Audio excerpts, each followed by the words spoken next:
Hey guys, welcome to Nerdarchy, for nerds by nerds. I'm Ted, and today I'm hanging out with Nerdarchy Dave. You've created a magical playground, but what do you do when the magic goes wrong?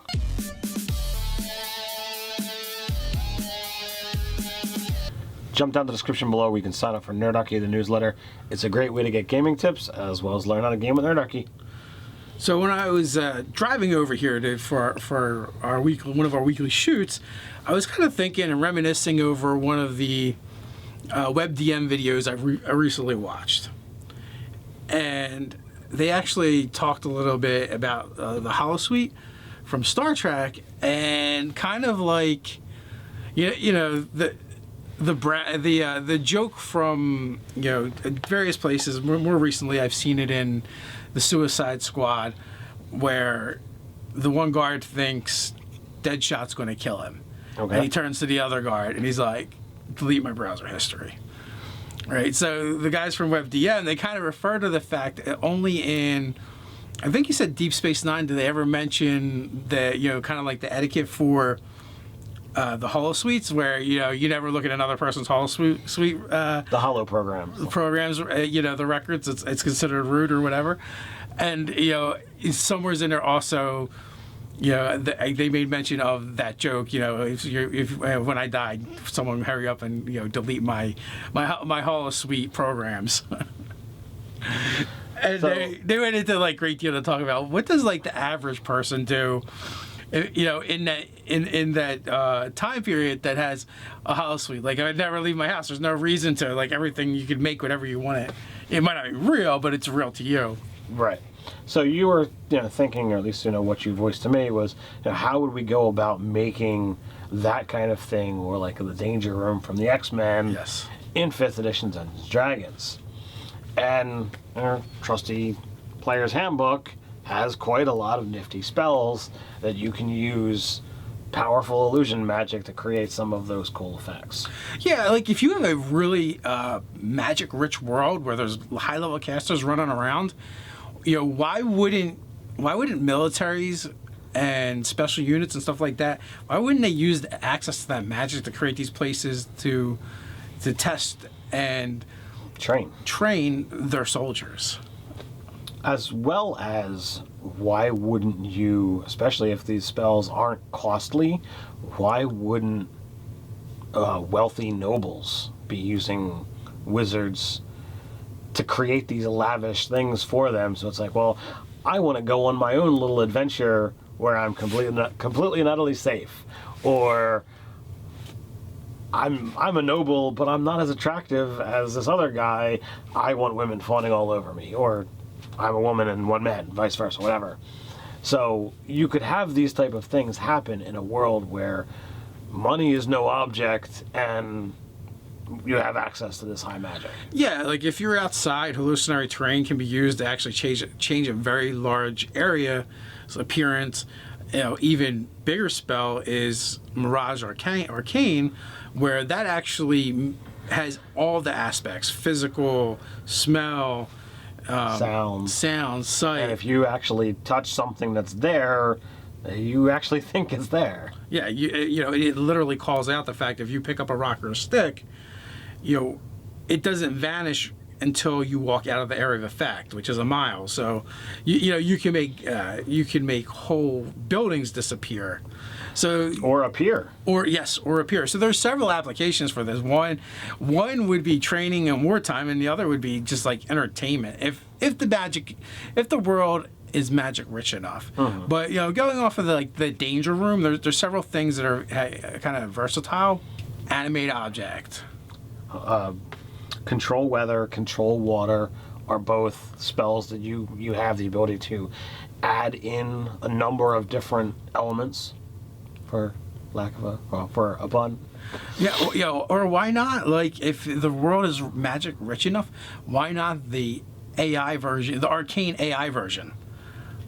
Absolutely. Where it's a sentient magical force that actually has the ability to control certain effects, right? Out of the Danger Room. Mm-hmm. So you could have creation, major image. You had brought up guards and wards. Yes. All of these things have fantastic applications for these type of this result. there's several spells, Guardian Wards being one of them, and Teleportation Circle are both spells that are made permanent if you cast them every day in the same spot for a year. So why couldn't that be the same with other spells as well? Why couldn't that be done? A ritual be created, some kind of effect. These are all things to take into consideration, and it might be fun if you are playing a Magic High game like Eberron or even beyond Eberron. Well, a good example would be books that you used to read all the time. Xanth. Oh, everything was magic. Yes, the Xanth world is literally overlapping Florida, and everything in it was possessed of some kind of magical ability to some degree or another. It might be the ability to tell lies, or it might be the immunity to magic, but it was a crazy world and full of puns, which is why I loved it. If you look at superhero movies and comic books, like the superhero team very much resembles the adventuring party. Uh-huh. So you could easily recreate that kind of game in 5th edition if you wanted to, or you can even look and see, like, there's a lot of comic books where they do similar, where they go back in time or use alternate reality type stuff, where it creates they've literally done medieval versions of whatever characters, or Wild Wild West versions of whatever characters. So you could take that same mentality and create a campaign around it, right? But now you might use some of the tropes that were in those, like the Danger Room, or a HoloSuite. Or what about a tavern or a brothel or something along those lines, or some kind of facility that does have that holodeck like attributes, where only the wealthy could afford to use this place. And you could definitely do adventures right around that. There's enough magical creatures in D&D that have access to really powerful magic, like the Wish spell. I could definitely see a Pasha that has enslaved a genie that makes him make something like this. Right. I would absolutely allow that with a Wish spell. Especially when you're you're basically duplicating the lower level spells, which is one of the uses of Wish.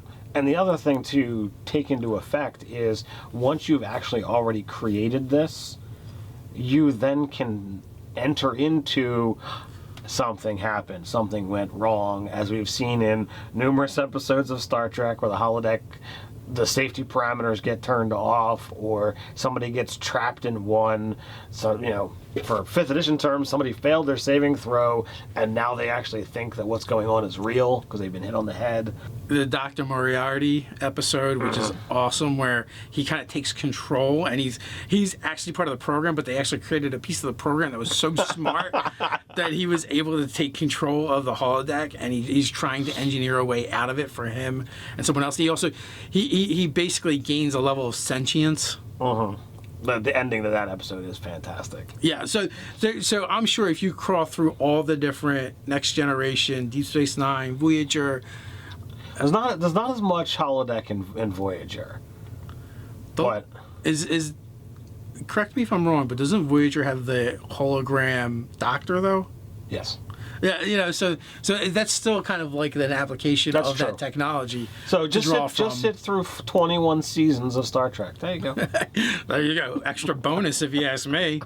Hey, I enjoyed it. I literally went through and added the 4 seasons of Enterprise on top of that. So I have a friend that has watched all of the seasons several times.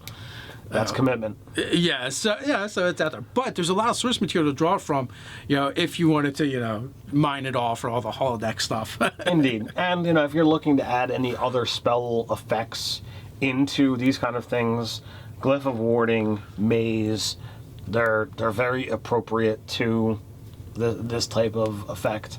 If you look at X-Men, the Danger Room, there's several different adventures, or not adventures, but stories written about things that go wrong with the Danger Room. I mean, eventually becomes sentient, becomes an enemy that I think wants to kill the X-Men or something.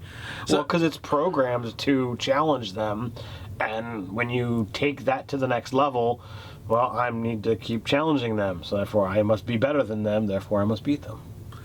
So there's definitely a lot of places where you could go with it after you've done it.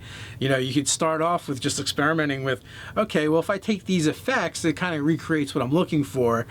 And then once it exists in your world, you know, every once in a while you can bring your players back to it. It becomes, you know, part of the backdrop. It almost becomes like its own kind of NPC. Yeah, it's a character in the story, and you know, the Star Trek TV show really does make you feel that way because people rely on it for a number of different things.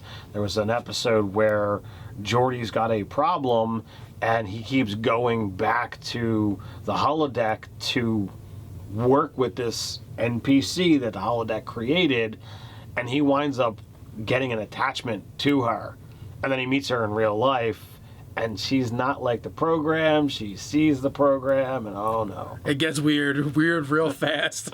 So like those type of things are easily able to be done. Yeah, so this could literally be an adventure. This can be encounters. This can be role-playing scenarios for you to run by your players. You can use it for an exploration aspect of the game. I think there's a lot of fun tropes you can play with it. Skill challenges, and it basically comes down to how much magic's in your world. Can this happen? Or could it be an isolated thing that could happen one time and come into existence and becomes this unique magical locale? Could also have it if your world is so magic rich, it could be something that you could harken back to earlier editions where you need to test to level up. So, like, until you know, either I want to earn that proficiency or I want to gain that level, the only way you can do it is if you succeed through these tests. Well, I believe in the DMG, training actually gets mentioned. So, like, you could literally be like, yo, if it's that type of world, this is where it happens, right? It becomes a part of the backdrop. Your players know that they run through these sequences and testing at this place, but there's no reason why you couldn't do an adventure around that. You could literally do a murder mystery where one of their friends actually, the test goes horribly wrong, and instead of them advancing forward or stagnating and not being able to pass, you know, maybe they die or something bad happens to them where they get trapped, and then the players have to come in and rescue them or avenge them or solve the mystery. The thing to always remember is, you know, this isn't being done with technology, it's being done with magic, and magic can always go wonky, magic can always go wrong. So what do you do when the magic goes wrong? What do you guys think about this idea? Would you use it in your game? Have you used it in your game? Let us know in the comments below. While you're at it, like, share, and subscribe. You can patronize us in a good way over on Patreon. So until next time, stay nerdy.